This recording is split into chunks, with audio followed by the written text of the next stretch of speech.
यही किया कि विश्वविद्यालय के अंदर आपके मुद्दे क्यों होने चाहिए।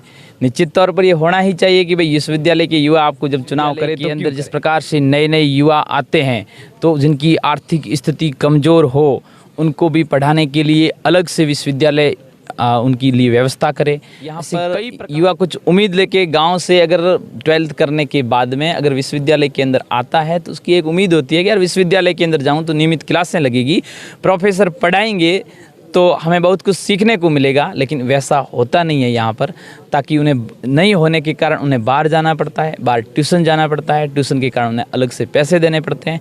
लेकिन विश्वविद्यालय के अंदर अगर विश्वविद्यालय के प्रोफेसर अगर सही ढंग से पढ़ाएं तो मुझे लगता है कि बाहर किसी प्रकार की उन्हें ट्यूशन की जरूरत नहीं पड़ती है। जो भी अंदर जाए तो उसका आई कार्ड वगैरह देखने के बाद प्रवेश कर दिया जाए। या कई बार कई छात्र नेताओं को बिना कोई पूछे, बिना कोई जिसका एडमिशन दूर दूर तक विश्वविद्यालय से कोई लेना न को देना, उनको सीधा आसानी से सुपार्श से अंदर प्रवेश दिला दिया जाता है। तो ऐसा एकदम सख्त मैं ऐसी कार्रवाई एकदम उनके खिलाफ हूँ। और विश्वविद्यालय के अंदर जो वास्तव में रेगुलर हो और विश्वविद्यालय की सुरक्षा के लिए मेन गेट पर भी उनको अंदर नहीं घुसे दिया जाए, ताकि छात्राओं के लिए नियमित सुरक्षा हो सके। अंदर जो छात्रावास है, छात्रावास के अंदर भी पूर्ण तरीके से उनकी सुरक्षा का ख्याल रखा जाए। विश्वविद्यालय की वॉन्ट्री है वो एकदम छोटी है, उसको आराम से उसको पार किया जा सकता है। उस बाउंड्री को बढ़ा दिया जाए ताकि आसानी से उसको कोई आर पार करके अंदर नहीं जा सके। जयनारायण विश्वविद्यालय के अंदर डिजिटल की अगर बात करूं तो अभी तक तो नियमित क्लासें भी यहाँ पर नहीं लगती है, लेकिन मेरा प्रयास रहेगा कि पहले तो नियमित क्लासें लगवाएं। नियमित क्लासें लगवाने के बाद में डिजिटल की तरफ हम बढ़ेंगे और उन विश्वविद्यालय प्रशासन से निवेदन करेंगे कि यार अब थोड़ा आगे हमें बढ़ना चाहिए, दुनिया कहाँ पहुँच गई है, तो हमें भी उनके समय के अनुसार परिवर्तन बहुत जरूरी है। आप जो आपके समाज से जो कैंडिडेट हैं वो एक तो SFI से दावेदारी कर रहे हो, आप निर्दलीय हो, तो इनके बारे में आपका क्या कहना है? बिल्कुल, इस बारे में मैंने स्पष्ट शब्दों के अंदर कहा ना हूँ, पार्टियों ने हमारे को दरकिनार किया है, पार्टियों ने हमारे साथ में गलत किया है। जब भी पार्टियों को ज़रूरत पड़ी मजबूती के साथ में जिस किसी कैंडिडेट को टिकट दिया है तो हमने मजबूती के साथ में 36 कौम को साथ में लेके हमने सीट निकाली है और पार्टियों को दी है। इस बार दोनों ही पार्टियों ने हमें दरकिनार किया है, तो मैं पूरा विश्वास दिलाता हूं कि समस्त छात्र शक्ति के दम पर, 36 कौम के युवा साथियों के दम पर इस बार हम निर्दलीय के तौर पर सीट निकाल कर उन सबको एक छोटा सा एहसास कराना चाहेंगे, ताकि आने वाले समय के अंदर पार्टियां ये भूल नहीं। निश्चित तौर पर जब भाटी जी की बात करें तो मेरे अजीज मित्र थे, इसमें कोई अतिशयोक्ति नहीं, अजीज मित्र है। अजीज मित्र थे या हैं? बिल्कुल अजीज मित्र है। और जब आपने कहा कि उन्होंने अभी वो उधर गए हैं SFI के साथ में, किसका साथ दे रहे हैं, वो उनका व्यक्तिगत फैसला। मेरा नाम है अभिषेक जाखड़, आप देख रहे हैं RJTV24। आज हम हैं जोधपुर। जय नारायण व्यास विश्वविद्यालय के छात्र संघ चुनाव के बारे में तो आप सबको पता ही होगा, बड़े रोमांचक होते हैं। और आज हमारे साथ हैं मोती सिंह जोधा, जो कि निर्दलीय प्रत्याशी के तौर पे मैदान में हैं। इनसे जानेंगे कि आपका मैनिफेस्टो क्या होने वाला है और उन सब के बारे में। नमस्कार मोती सिंह, आपका RJTV24 पे स्वागत है। नमस्कार, और आपके चैनल के माध्यम से देखने वाले सभी युवाओं को मेरा नमस्कार, प्रणाम। मोती सिंह, सबसे पहला मेरा सवाल तो ये है कि आपका मैनिफेस्टो क्या है और आपके मुद्दे क्या होने वाले कैंपस के अंदर? बिल्कुल, आपने बहुत अच्छा सवाल किया और पहला सवाल यही किया कि विश्वविद्यालय के अंदर आपके मुद्दे क्यों होने चाहिए। निश्चित तौर पर ये होना ही चाहिए कि भाई विश्वविद्यालय के युवा आपको जब चुनाव करे तो क्यों करे। तो मेरा विश्वविद्यालय के अंदर पहला मुद्दा यही है कि विश्वविद्यालय, अगर जयनारायण विश्वविद्यालय पश्चिमी राजस्थान का सबसे बड़ा विश्वविद्यालय है, इस विश्वविद्यालय के अंदर साफ़ सुथरे ग्राउंड की व्यवस्था हो, प्रत्येक गेम के अलग अलग कोच की व्यवस्था हो, लाइब्रेरी की व्यवस्था हो, नियमित क्लास की व्यवस्था हो। विश्वविद्यालय के भवन टूटी फूटी अवस्था में पड़े हैं, उनकी वापस मरम्मत करवाए। विश्वविद्यालय की सड़कों की स्थिति बहुत दयनीय स्थिति है, उनको वापस मरम्मत करके सही ढंग से सुव्यवस्थित ढंग से करवाया जाए।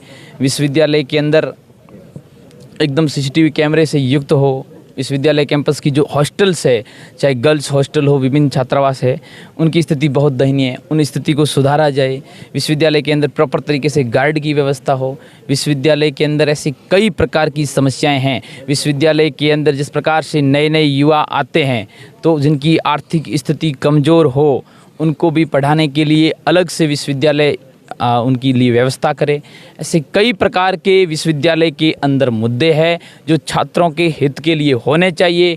उनके लिए मैं तत्पर था, तत्पर हूँ, तत्पर रहूँगा और एक कोशिश कर रहा हूँ, एक प्रयास कर रहा हूँ। मोती सिंह, मैं एक चीज़ और जानना चाहता हूँ। कैंपस की बात कर रहे हैं तो कैंपस के अंदर प्रॉपर क्लासेज वगैरह नहीं लगती है, और एक सुरक्षा की बात करें तो छात्र छात्राओं की सुरक्षा को भी बहुत कम ध्यान में रखते हैं, तो इसके बारे में आपका क्या कहना है? पहले तो क्लास के बारे में बताइए। क्लास की, निश्चित तौर पर क्लास तो विश्वविद्यालय के अंदर लगनी चाहिए। यहाँ पर युवा कुछ उम्मीद लेके गांव से अगर 12th करने के बाद में अगर विश्वविद्यालय के अंदर आता है तो उसकी एक उम्मीद होती है कि यार विश्वविद्यालय के अंदर जाऊँ तो नियमित क्लासें लगेगी, प्रोफेसर पढ़ाएंगे तो हमें बहुत कुछ सीखने को मिलेगा। लेकिन वैसा होता नहीं है यहाँ पर, ताकि उन्हें नहीं होने के कारण उन्हें बाहर जाना पड़ता है, बाहर ट्यूशन जाना पड़ता है, ट्यूशन के कारण उन्हें अलग से पैसे देने पड़ते हैं। लेकिन विश्वविद्यालय के अंदर अगर विश्वविद्यालय के प्रोफेसर अगर सही ढंग से पढ़ाएं तो मुझे लगता है कि बाहर किसी प्रकार की उन्हें ट्यूशन की ज़रूरत नहीं पड़ती है।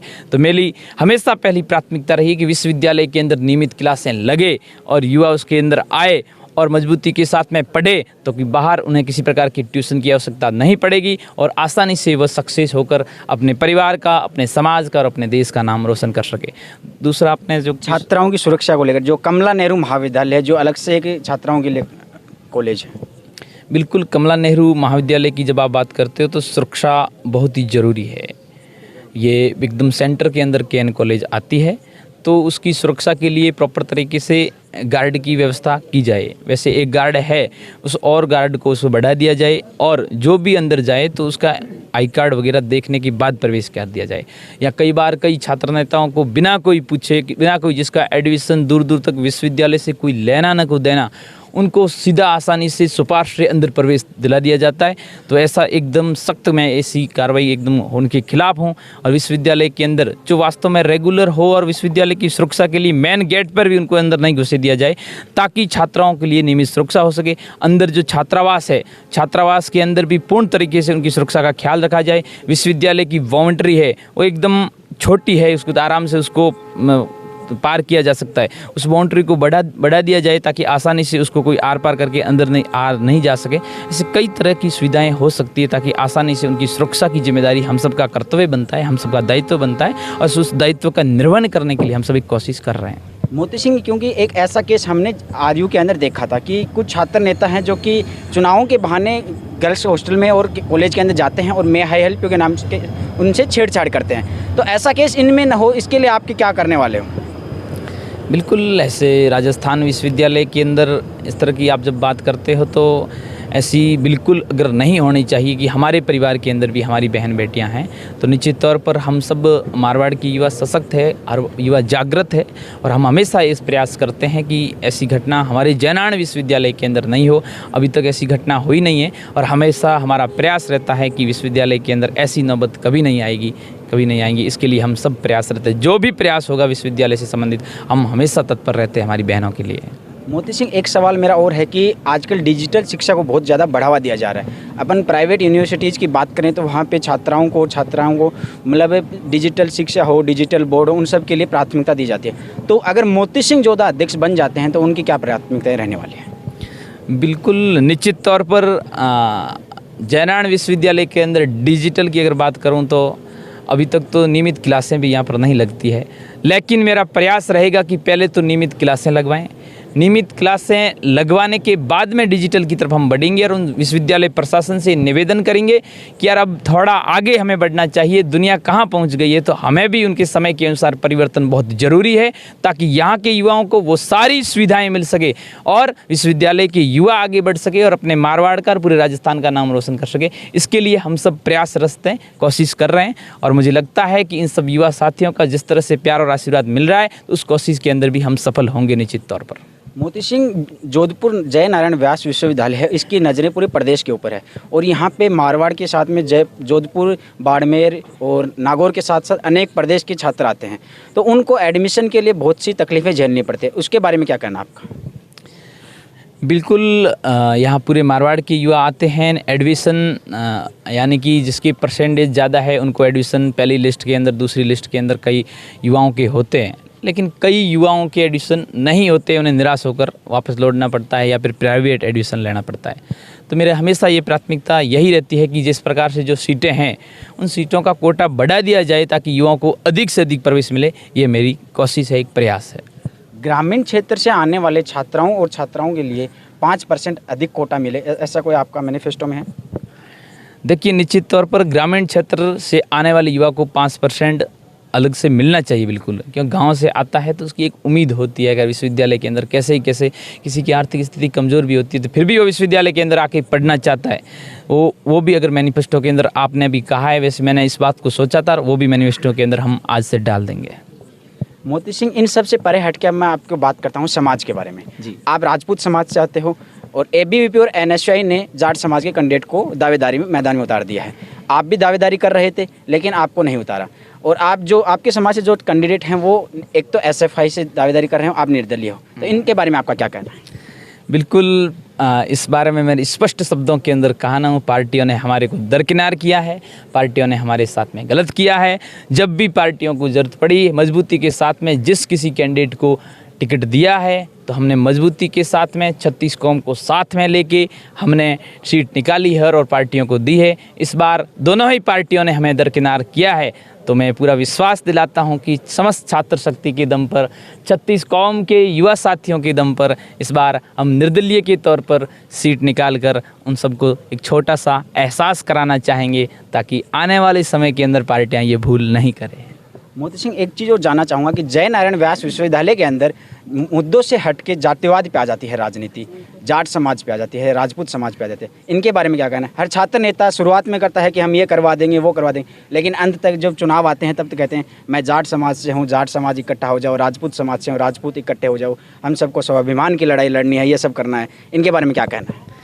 देखिए, इसका जवाब मैंने शुरुआत से ही, पहले दिन से ही जब मैं मैदान में आया था, मीडिया के बंधुओं ने शुरुआत में भी पूछा था, तो मैंने स्पष्ट शब्दों के अंदर कहा था कि विश्वविद्यालय का जो चुनाव है जातिवाद से ऊपर उठकर केवल एंड केवल विश्वविद्यालय के मुद्दों के ऊपर हो, जिसके अंदर योग्यता है, जिसके अंदर क्वालिटी है, जो छात्रों की बात करे, छात्रों की आवाज़ बनकर उनके साथ में 365 दिन 24 घंटे तत्पर रहे, ऐसे युवा के साथ आप मजबूती के साथ में खड़े रहिए, और आज भी मैं उसी बात पे अडिग हूँ।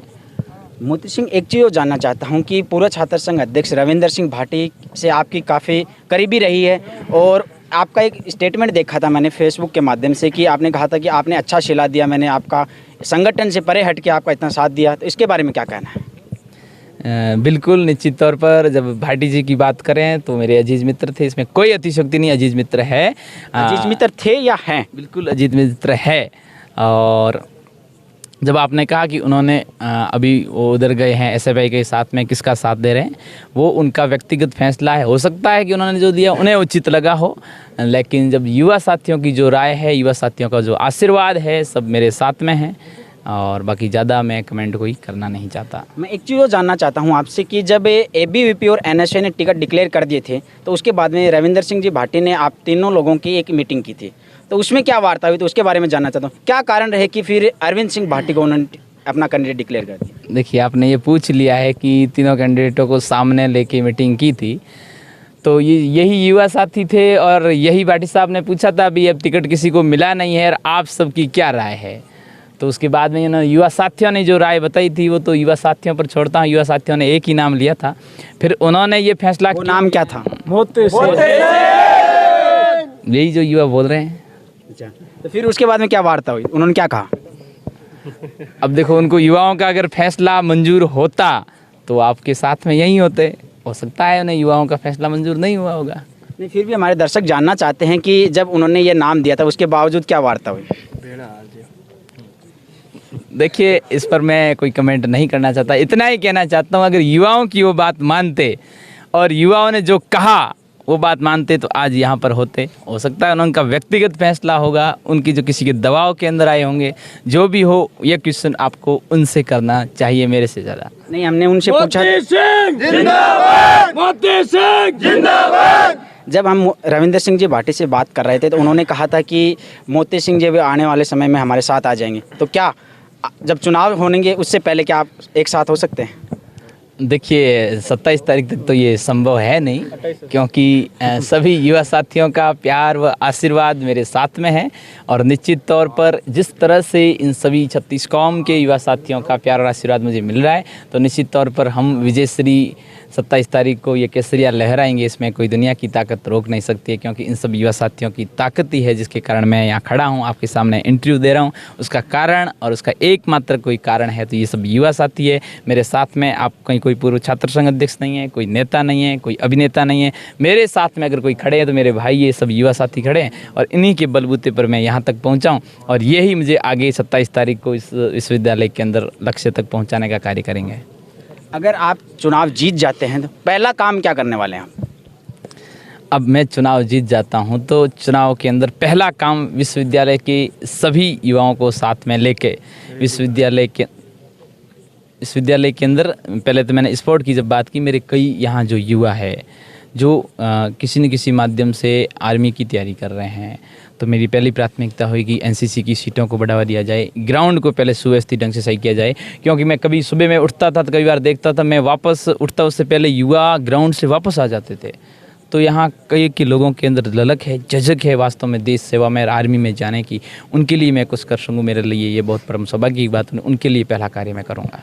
जेएनयू के कैंपस में जातिवाद को जो बढ़ावा दिया जा रहा है, क्या मोती सिंह जोधा इसको ख़त्म कर पाएंगे? बिल्कुल निश्चित तौर पर मेरी प्रयास यही है और मैंने शुरुआत में इस बात को कहा था, अब फिर इस बात को कह रहा हूँ कि मैं इस बात पे अडिग हूँ। विश्वविद्यालय कैंपस किसी प्रकार से जातिवाद का अखाड़ा नहीं बनना चाहिए, नहीं बनना चाहिए, नहीं बनना चाहिए। ये विद्यारूपी है। विद्यारूपी मंदिर में प्रवेश करने के बाद में किसी व्यक्ति की कोई जाति नहीं होती, कोई धर्म नहीं होता और मैं इसी बात पर अडिग हूँ। मेरा पूरा प्रयास रहेगा कि विश्वविद्यालय के अंदर किसी प्रकार की कोई जातिवाद नहीं होना चाहिए। आखिरी सवाल, आप हमारे चैनल के माध्यम से प्रदेश के युवाओं को और जय नारायण व्यास विश्वविद्यालय के 20,000 छात्र छात्राओं को क्या कहना चाहोगे? बिल्कुल, आपके चैनल के माध्यम से जितने भी युवा देख रहे हैं उन सभी से यही निवेदन करना चाहता हूं कि आप वोट करने से पहले एक बार सोचिए, एक बार समझिए, एक बार मनन करिए, एक बार चिंतन करिए, एक बार गहन अध्ययन करिए, एक बार विचार करिए, एक बार विमर्श करिए कि यार कौन सा युवा, कौन सा छात्र नेता, कौन सा प्रत्याशी आपके साथ में रहकर आपका भाई बनकर हमेशा 365 दिन साल भर आपकी आवाज़ बनकर आपके साथ में खड़ा रहेगा। मैं वादा करता हूं कि मैं उन सब युवा साथियों के साथ में मजबूती के साथ में खड़ा रहूंगा और आपके इस चैनल के माध्यम से जितने भी युवा देख रहे हैं उनसे यही कहता हूं कि आप अपने इस भाई को आशीर्वाद प्रदान करें, व ताकत प्रदान करें, ऐसा सभी से निवेदन करता हूँ। तो ये थे हमारे साथ मोती सिंह जोधा जो कि जय नारायण व्यास विश्वविद्यालय से निर्दलीय प्रत्याशी के तौर पे मैदान में हैं। यहीं से जो छात्र नेता अध्यक्ष बन के निकलता है वो आने वाले समय में विधानसभा हो या संसद में पहुंचता है। तब देखना होगा कि राजस्थान के जय नारायण व्यास विश्वविद्यालय से आने वाले समय में कौन होगा जय नारायण व्यास विश्वविद्यालय का किंग। बहरहाल इस वीडियो में इतना ही। जुड़े रहिए RJTV24 पे। RJTV24 के माध्यम से एक छोटा सा अनुरोध और करते हैं, आइए जुड़िए हम समाज को एक नई दिशा देने का काम करें। जय हिंद, जय राजस्थान।